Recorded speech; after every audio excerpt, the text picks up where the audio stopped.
अच्छा, एक बात बताइए। अब बजट का मतलब तो सर्वव्यापी है ना। बजट का मतलब होता है एमएसपी, मनरेगा। बजट में आपने अग्निवीर पर भी नहीं चर्चा की। बजट में एजुकेशन पर चर्चा नहीं की। किसान के बजट को जब आप 19 में आए थे तो 5 पॉइंट कुछ था, अभी 3 पॉइंट कुछ है। बजट में 3 पॉइंट का प्रावधान आप कर दिए। मनरेगा में आपने कुछ नहीं किया। आपने ममता, आशा, रुसैया, इन जितनी सारी चीजें हैं, इस पर आपने बजट में कुछ नहीं किया। रेलवेज को एकदम आप खत्म ही कर दिया, बजट से बिल्कुल निकाल के ही फेंक दिया। आप जो मिडिल क्लास हैं, आप उसको, आप जो 3 से 7 लाख है उसको आपने परसेंटेज टैक्सेस के बढ़ा दिए। उसके बाद जो इंश्योरेंस है, इंश्योरेंस में भी अब आप समझिए ना, छोटी छोटी उम्मीदें गरीबों की इंश्योरेंस में लगता है, लाइफ इंश्योरेंस में, उसमें भी आप टैक्सेस कर दिए हो। तो आप बजट को आप ना तो एजुकेशन के लिए देखा, ना तो यूथ के लिए। आप कह रहे हो कि प्राइवेट जगह पर हमने इतने यूथ के इंसेंटिव के लिए मैंने ऐसी व्यवस्था कर दी। भैया, नौकरी के लिए तो कोई बात ही नहीं कर रहे हो आप। 2 करोड़ जो नौकरी की बात करते थे उस पर चर्चा ही नहीं होती है। आप रोजगार पर चर्चा ही नहीं कर, आप बात कर रहे हो बस सिर्फ राजनीति और सियासत कैसे हम झांसे में रखें। तो ये आप हमको बताइएगा ना। अब बिहार की चर्चा करते हैं।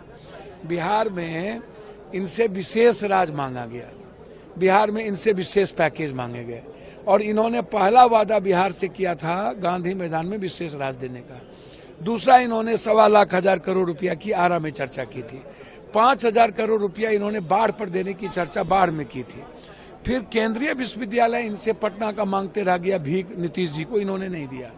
कोसी बैरेज को रिहेबिलिटेशन के लिए और फरक्का के रिहेबिलिटेशन के लिए गंगा, महानंदा, गंडक, कोसी, केहर, कन्हर, बलान, इस नदियों को बालू स्लेटी निकालने के लिए और हाईडेम के लिए चर्चा हुई कि कोसी, सीमांचल, मिथिलांचल में हाईडेम की स्थिति अच्छी नहीं है, तो उस पर आपने चर्चा नहीं की। तो आप जरा मुझको एक बात बताइए, IIM नहीं बनेगा बिहार में, IIT नहीं बनेगा बिहार में, 2.25 करोड़ लोग बाहर पलायन करने जाते हैं, उस पर कोई चर्चा नहीं हुई। आपसे विशेष पैकेज मांगा गया कि चीनी मिल बंद है, जूट मिल बंद है, फैक्ट्री बंद है, डालमिया नगर बंद है, मक्का पर आप हमको विशेष प्रावधान करो। मखान 94% हम दुनिया को देते हैं, उस पर हमको विशेष प्रावधान करो।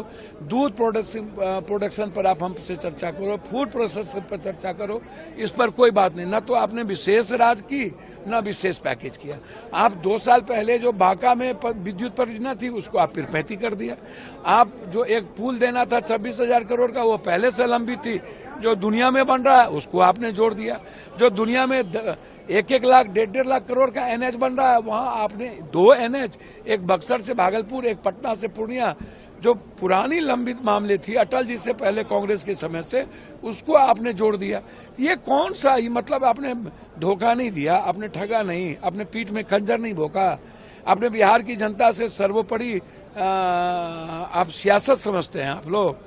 ये सियासत नहीं है। इसलिए जनता, बिहार की जनता के साथ धोखा है। न विशेष राज, न विशेष पैकेज, न पलायन को रोकने के लिए, न बाढ़ से मुक्ति के लिए। आप कह रहे हो कि हम चर्चा करेंगे नेपाल से। कब चर्चा कीजिएगा भैया? आप हाईडेम की चर्चा नहीं करते हैं तो बाढ़ से मुक्ति कहाँ मिलेगी? तो इसीलिए ये बिल्कुल ठीक है। आप यदि नेताओं की खुश करने की बात आपने की है, जिसको सत्ता में चिपके रहना है, वो तो ठीक है। ये बिहार के लिए बजट नहीं है।